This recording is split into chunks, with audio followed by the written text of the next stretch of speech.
앞서 저희가 전해드린 대로 코링크 게이트 관련 업체들에서 정관계 인사, 즉 법조계 출신 인사들이 다수 확인이 됐습니다. 코링크 게이트를 취재하고 있는 전혁수 기자와 이야기 나눠봅니다. 어서 오세요. 안녕하세요. 예, 정관계 법조계 인사 연루 상황을 저희가 전해드렸는데 간단히 다시 한번 짚어주시죠. 일단 지금까지 확인된 건 한 7명 정도입니다. 예. 익성의 우회 상장의 재료였던 포스링크와 WFM의 2명의 법조인 출신 사회이사가 확인됐고요. WFM에 100억 원을 넣은 업체에 지분 50%를 가진 회사가 법조인과 업무 협약을 맺은 것도 확인됐습니다. 네. WFM으로부터 투자를 받은 노건 C&I에는 검사장 출신 국회의원이 사회이사였고요.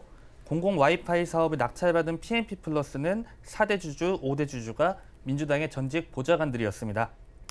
익성의 사내이사 중에는 청와대 경호처 차장을 역임한 서성동 씨도 있었고요. 아직까지 드러나지 않은 사람이 있을 수 있어서 더 많은 숫자가 될 수도 있는 상황입니다. 네.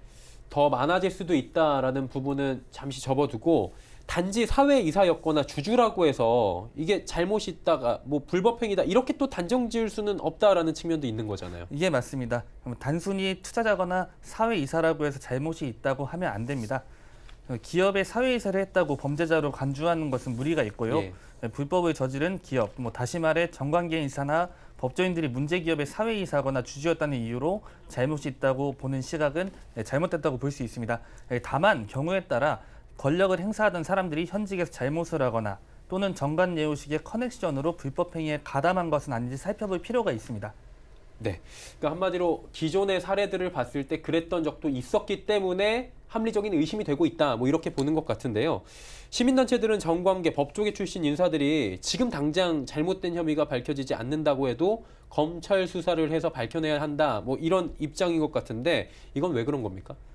앞서 보신 대로 이제 이민석 법률소비자연맹 사무총장은 이제 검찰이 여야를 가리지 않고 전방위 수사를 벌여야 한다라고 얘기를 했어요. 이렇게 주장하는 데는 이유가 있습니다. 그동안 자본시장을 보면 정관계 법조계 인사들이 작전 세력의 뒷배경이 되거나 협업, 동조 또는 묵인하는 일들이 있어왔다는 점을 들어서 그런 권력형 비리가 있는 것은 아닌지 들여다봐야 하지 않느냐 이런 입장인 것으로 보입니다. 예. 또 수사 형평성 문제도 있는 거잖아요. 예, 또 다른 이슈는 수사의 형평성 문제인데요. 조국 장관의 오촌 조카인 조범동 씨가 횡령, 자본시장법 위반 혐의로 구속 기소된 상태고 부인인 정경심 교수 등은 코링크 게이트와 관련해서 압수수색, 소환 조사를 받았습니다. 그렇다면 이제 다른 정관계 법조계 인사들 역시 최소한 이들이 현직 또는 전직인 상황에서 부당한 개입이나 잘못이 없었는지, 특히 이미 검찰이 혐의가 있다고 보고 구속한 조범동 씨와 다른 커넥션이 있는 것은 아닌지 한 번쯤 조사해볼 필요가 있지 않냐는 지적입니다. 그래야 검찰의 수사가 공정하고 나아가 자본시장 교란 행위에 대해 여야를 막론하고 발본색원에 엄단한다는 선례를 남길 수 있기 때문입니다. 다만 누구든 이렇다 할 혐의가 없다면 검찰은 신속하게 수사를 종결하고 다른 혐의점이 없다는 점을 밝혀서 자본시장에 미치는 여파를 최소화하고 안정화시키는 노력이 필요하다고 봅니다. 네. 한마디로 불법행위가 있었느냐 없었느냐 코링크 게이트가 이건 이제 검찰이 수사를 계속해서 밝혀낼 몫인 것 같고요. 별개로 법조인 출신 사회이사들의 역할에 대해서는 지금 좀 더 엄중한 잣대가 있어야 한다. 뭐 이런 지적도 있습니다. 이 부분은 어떻습니까? 먼저 이제 사회이사 제도의 취지를 한번 되돌아볼 필요가 있는데요. 이제 사회이사 제도는 대주주와 관련이 없는 외부의 인사를 이사회에 참석시키는 제도입니다. 대주주와 경영진의 독단과 전횡을 방지하겠다는 목적이죠. 하지만 이제 앞서 설명을 드렸듯이 지켜지지 않는 사례도 부지기수입니다. 이번에 익성 우회상장 시도의 재료가 된 포스링크와 WFM에는 판사, 검사 출신의 사회이사가 있었습니다. 예. 법조인 출신 사회이사가 있었는데 횡령 배임 혐의가 발생을 했거든요. 조금 더 기민한 대처가 가능하지 않았나 지적이 제기될 수 있는 상황으로 보입니다.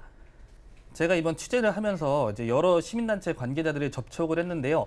현재 사회이사 제도의 한계에 대해 크게 두 가지 측면에서의 지적이 나왔습니다. 네. 첫 번째는 사회이사가 견제는 하지 않고 이사회에 거수기 노릇을 한다는 것이었고요. 두 번째는 로비의 창구가 된다는 점이었습니다. 판검사 출신의 정관법조인, 인허가권을 좌지우지할 수 있는 고위공무원 등이 사회이사가 되면서 기업의 로비 수단이 된다는 것이죠. 실제로 어제 기업평가 사이트 CEO 스코어가 국내 30대 그룹 계열사 가운데 분기보고서를 제출하는 기업 190곳의 사회이사 이력을 전수조사했는데요. 656명 중 258명, 약 39.3%가 관료 출신이었습니다. 10명 중 4명은 관료 출신인 거죠. 예. 이 가운데서도 검찰 출신이 43명으로 가장 많았고 국세청이 39명, 법원 29명, 기재부 23명, 공정위 21명 순이었습니다.